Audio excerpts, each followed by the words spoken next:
tobankan dabeecadood haddii aad leedahay guul ma gaadhaysid.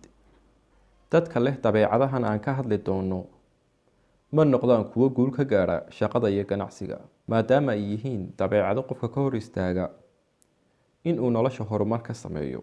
Haddaba qiimeyn isku samee. Haddii aad tobankan dabeecadood qaar ka mid ah aad leedahay, waa in aad bilowdaa sidii aad iskaga reebi lahayd oo aad u joojin lahayd dabeecadahan. Waad hami weyn tahay, waxaad leedahay gool aan caqliga galayn, oo waxaad doonaysaa in aad samayso waxyaabo aan macquul ahayn ama aad u adag.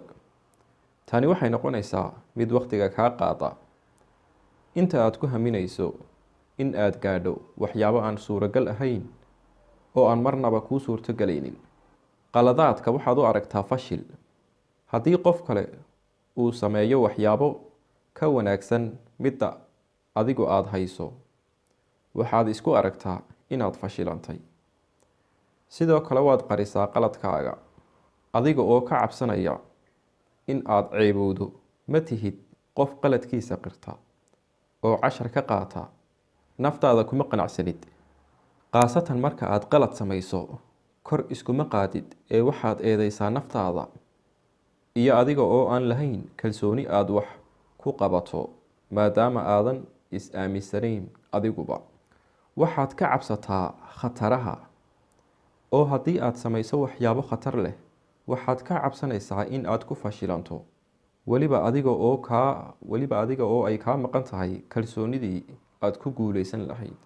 Sidaa darteed ayaad jeceshahay in aad dadka ka dheeraato waxyaabaha khataru ay ka iman karaanna, sida in aad ganacsi abuurto ama aad loolan gasho. Waxyaabahaasoo dhanna waxaa tahay kii ka fogaada. Mar kasta waxay kaaga dhagan tahay ka midho dhalinta arrin. Kuma raaxaysatid in aad wax cusub barato ama aad gasho loolan xiiso leh oo aad wax cusub ku tijaabiso, maadaama ay kaaga dhagan tahay in aad natiijo aad u weyn aad gaadho. Wax kasta 100% ayaad jeceshahay in ay kuu noqdaan. Waxaa tahay mid jecel wax kasta in ay u noqdaan 100%. Haddii taasi la waayo, waxaad dareemtaa fashil aad u weyn iyo in arrintaadii ay fashilantay. Uma adkaysan kartid dhaliisha, maadaama aad tahay qof aad u qiimeeya fikradaha dadka kale.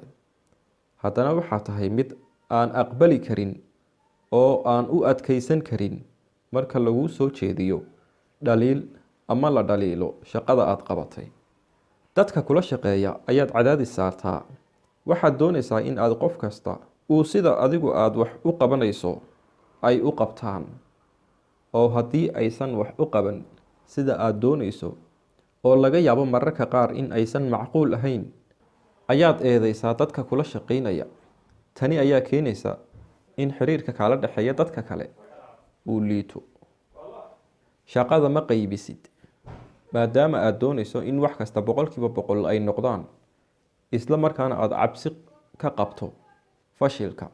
Ma aaminsanid dadka kale in ay shaqada si fiican u qaban karaan, oo waxaad doonaysaa in wax kasta adigu aad dusha saarato.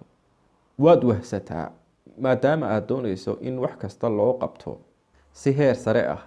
Ayaad noqotaa mid wahsanaya ama caajisayo, maadaama aad aaminsan tahay in aad 100% wax u qabato ama aadan waxba qaban karin. Tani oo keenaysa in aad fashilanto.